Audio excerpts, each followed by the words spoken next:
destinée. Ce moment où tu es seul face à ton destin, face à ta destinée. Bon, j'ai eu à cœur de faire cette vidéo-là. J'étais en train de faire un travail.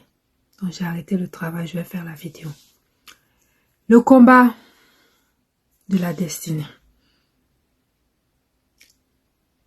Souvent, nous devons arrêter avec les distractions et écouter Dieu. Qu'est-ce qu'il dit face à nos situations? Qu'est-ce qu'il dit par rapport à la saison que nous traversons? Et quand Dieu te met quelque chose à qui il faut parler, peut-être c'est pour quelqu'un.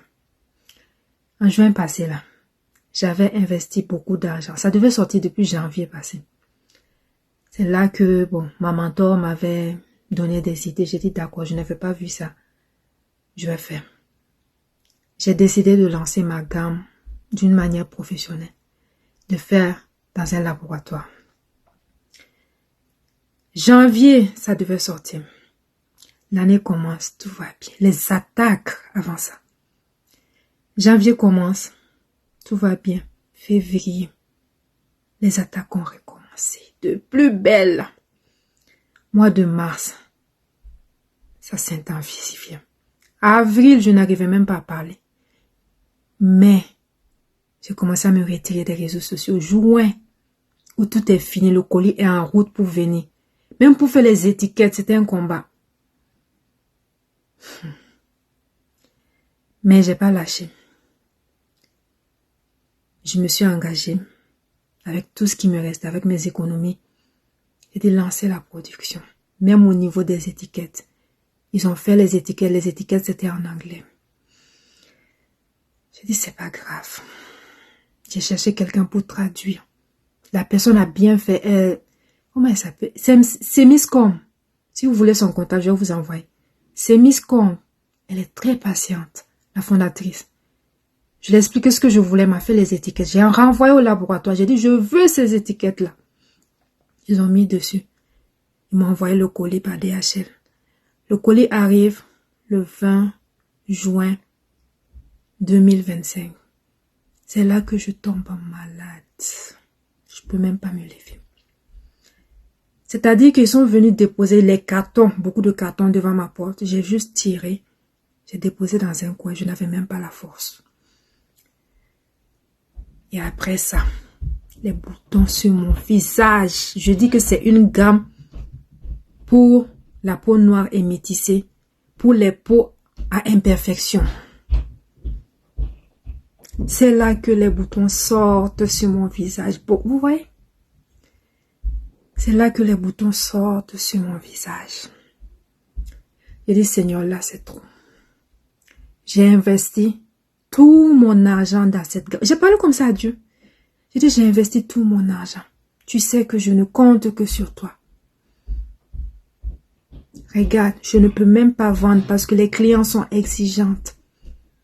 Ils vont même pas comprendre que je vis une période difficile où je suis malade. Où j'avais un combat aussi avec l'hyperthyroïdie. J'ai fait une allergie.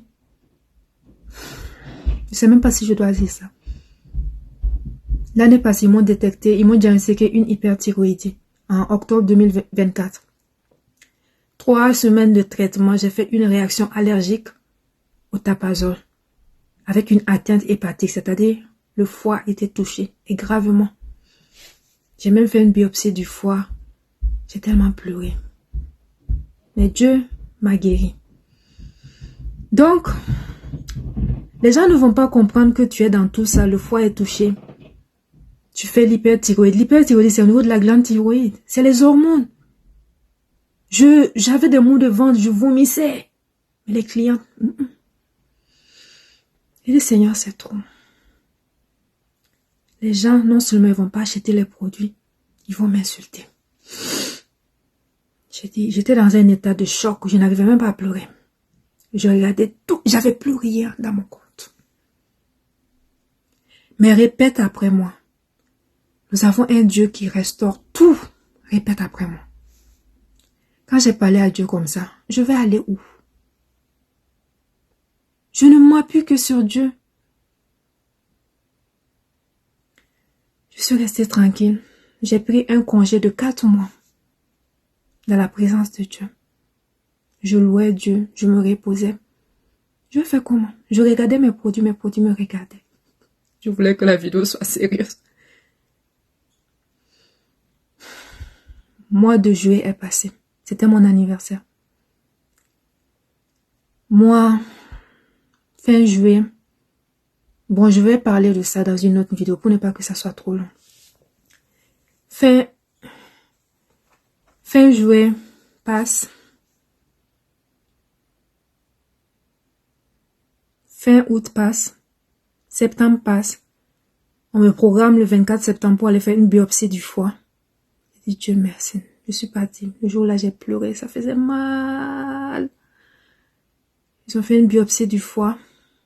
Ensuite, ils m'ont hospitalisé pendant une demi-journée. Après, je suis sortie. Le 1er octobre, j'ai dit, c'est que les résultats sortent, que ça sorte pas. Moi, je reprends le travail. Avec la foi. J'ai dit, moi, je reprends le travail. J'avais la paix. Après, ils m'ont appelé pour me dire que tout va bien. J'ai dit, Dieu merci. Je veux pas trop dire parce que c'est un peu privé. J'ai repris le travail. Je suis revenue. Dieu merci, Dieu m'a donné une communauté en or. Si je calcule tout le monde sur tous les réseaux sociaux, nous sommes à plus de 100 000 abonnés. Petit à petit, Dieu a augmenté, a fait grandir la communauté. Et ce sont des personnes qui m'aiment. Ils m'ont soulevé comme ça. Je dis, j'ai savon, même si c'est pas parfait. Même si je viens m'asseoir avec mes boutons. Ils achètent pour m'encourager. J'ai dit, j'ai huile. Je vous dis, il y a un stock qui est venu mardi. À moins de 12 heures. Je vous promets. Ils ont tout pris. Je suis en train de faire une liste d'attente. Ils déposent leur argent. J'ai dit pardon. Je n'aime pas garder l'argent déjà. Gardez. Quand ça va venir, je vous ai. Il dit non. Je dépose mon argent. Je vous fais confiance. On s'est jamais vu. Après ça, la dernière fois, il y a une dame qui a fait quelque chose. Je voulais pleurer. C'est je prends des choses avec elle pour vendre. On peut dire fournisseur. Je le connais il n'y a même pas longtemps. J'ai pris des produits avec elle une fois pour revendre. J'ai vu que c'était de la bonne qualité, de la matière première. Et ensuite, j'ai tout vendu. J'ai repris une autre quantité, beaucoup encore. Et quand elle m'a dit le total, j'ai dit d'accord, envoie-moi et je vais te faire le virement. Le jour où je disais ça, j'avais la somme. Et après, il y a une dépense imprévue qui est venue de quelque part. J'ai bouffé l'argent. Je l'avais oublié même. Samedi passé, elle m'appelle. Elle dit, j'ai donné ta commande comme ça, j'ai envoyé.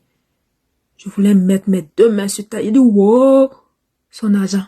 Il dit, wow, wow. Mais tellement le Seigneur s'occupe de nous. Il voulait même pas que je m'inquiète. Quand je voulais pleurer, il dit, j'étais au téléphone avec elle. Je sais pas qu'est-ce qui s'est passé. La dame dit, madame, ne vous inquiétez pas pour l'argent. Donnez ce que vous avez, vous allez payer le reste après. J'ai dit quoi? Dans mon cœur, vous me connaissez pas? C'est comme ça que j'ai repris les activités petit à petit. Petit à petit. Je vous assure, moi-même je pensais que c'était fini pour moi. Mais notre Dieu est un divin stratège, comme le dit Papa Karambiri. J'ai vu le surnaturel de Dieu. Le mois passé, ce que j'ai dépensé en soins, en trucs là, ça peut payer 3 personnes ici au Canada. Ça peut payer 4 personnes ici au Canada. Ce que j'ai dépensé en soins. Revenons à Dieu. Faisons confiance à Dieu. Tous les autres détails là. Dieu est la source. Donc, j'avais ce message à cœur. Je ne savais même pas que ça allait être autant long. Je pensais que c'était quelque chose d'1 minute. Donc, si c'est pour toi, j'aimerais te dire de ne pas abandonner. Prends courage et fais confiance à Dieu. Il va te sortir de cette situation-là. Si tu veux parler à quelqu'un, écris-moi.